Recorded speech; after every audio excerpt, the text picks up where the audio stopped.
Ibihe byiza kuri mwebwe bakunzi ba Kabosi Fabrice, nongeye kubaha ikaze kuri YouTube channel yacu.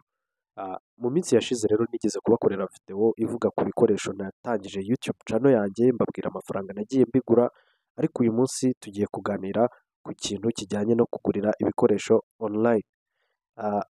Ari naho hakunda kuza ikibazo nyine cy'aba content creators bakizamuka cyangwa se babandi twita abasmura content creators, aho bibaza ati se ni he nagura ibikoresho natangiza YouTube channel yanjye? Ese ni mu isoko? Ni mu iduka? Nabigurana n'umuntu usara okaziyo? Nabigura online se? Cyane ko binashoboka hano hari amaduka akorera online mu Rwanda. Ibyo byose rero nibyo ngiye kubasubiza muri iyi video, turebe ese iyo wadarinze ikintu mu Rwanda kikugeraho mu minsi ingahe? Ese amafaranga ukigura ugereranyije n'ahandi hantu biba bihagaze bite? Ese kikugeraho nyuma y'igihe kingana iki? Ibiciro? Ese igicuruzwa wodarinze nicyo baguha? Ese birizewe? Iyo baguhaye product se udashaka bigenda bite? Ibyo byose rero nibyo tugiye kureba muri ino video. Wowe icyo usabwa ni ukubana nanjye kugeza ku musozo w'iyi video. Nimba uri mushya kanda subscribe, ufungure inzogera kugira hatazagira video n'imwe igucika. Reka dutangire. Hello friends, nongeye kubaha ikaze kuri YouTube channel yacu ya Kabosi Fabrice. Nkuko mubibona rero kuri title, tugiye kureba ese kodaringira ikintu mu Rwanda birizewe. Hashize iminsi igera muri 12 nodarinze aga package, aga tripod kuri application yitwa Kiku. Kafashe iminsi 12 kugira ngo kagereho. Nakodarinze ku itariki 25 z'ukwa 12 umwaka ushize wa 2024, kangezeho ejo. Uyu munsi rero nibwo nagiye kugafata kuri store yaho ya Majerwa.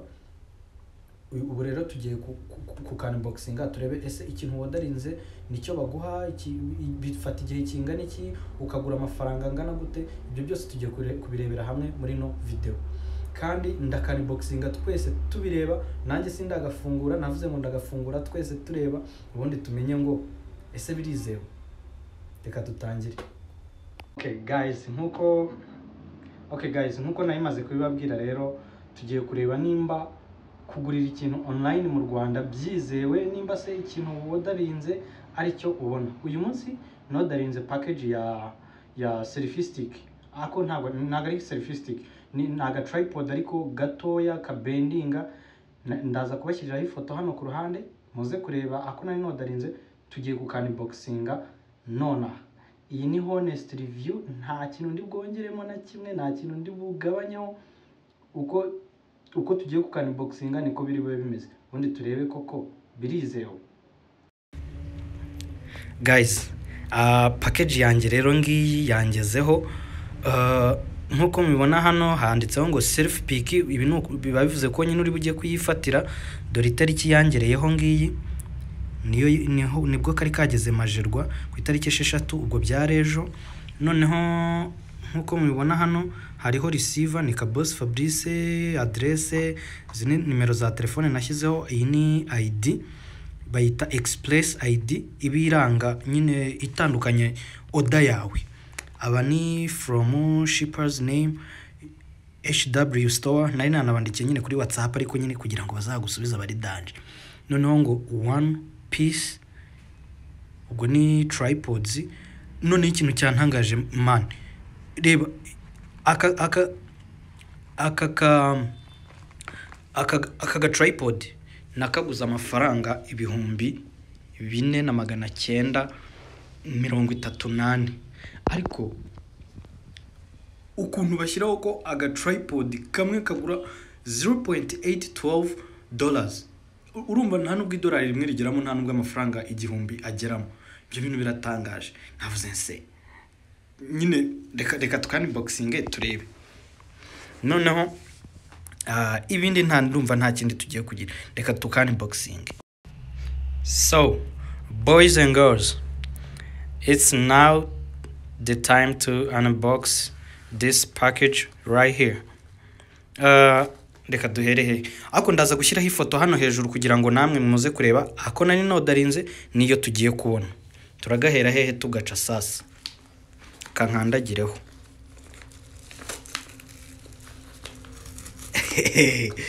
Yeah man, ifite amatsiko seko kidacika wa. nuvuga ngo ngiye sinigeze nanashyiraho kara, nababwiye ngo bampe just random kara yibonetse, kuko nshobora kujya kuvuga ngo bampe blue bakampa black, nashaka black bakampa yellow. Ngaka hano. Damn guys, ni ukuri kw'Imana ntababeshye, aka kaboro niko nari nodarinze pe. Gusa ikintu numva mbayeho disappointed ni gatoya bya hatari, sibyo? God have mercy upon Gatoya us. ntabwo nari ko kangana gutya ariko at least nzajya ngashyiraho telefone turebe. Ni ukugafungaho gutya. Okay, noneho kano uraza ukagafungaho hano hejuru, murabona ko gafitemo akantu kameze nk'amaburo, noneho ukaza ukagafungamo gutya ko bigiye kwanga, kandi nari mbikoze ntafite kamera. Dore rero iki nicyo kibi cyo kugira udafite tripod.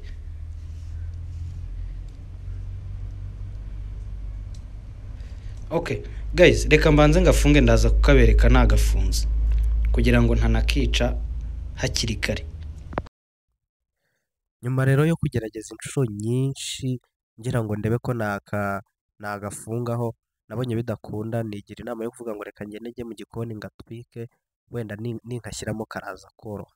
Ubwo rero nahise mfata iya mbere njya mu gikoni, ngira ngo hariya murabona n'akayunguruzo nayo ngiye kugatwika kuri gaze, noneho ngashyize ku muriro gahita kagagara, noneho karakomera, na ka kandi gake kajyagamo gahita kanga burundu.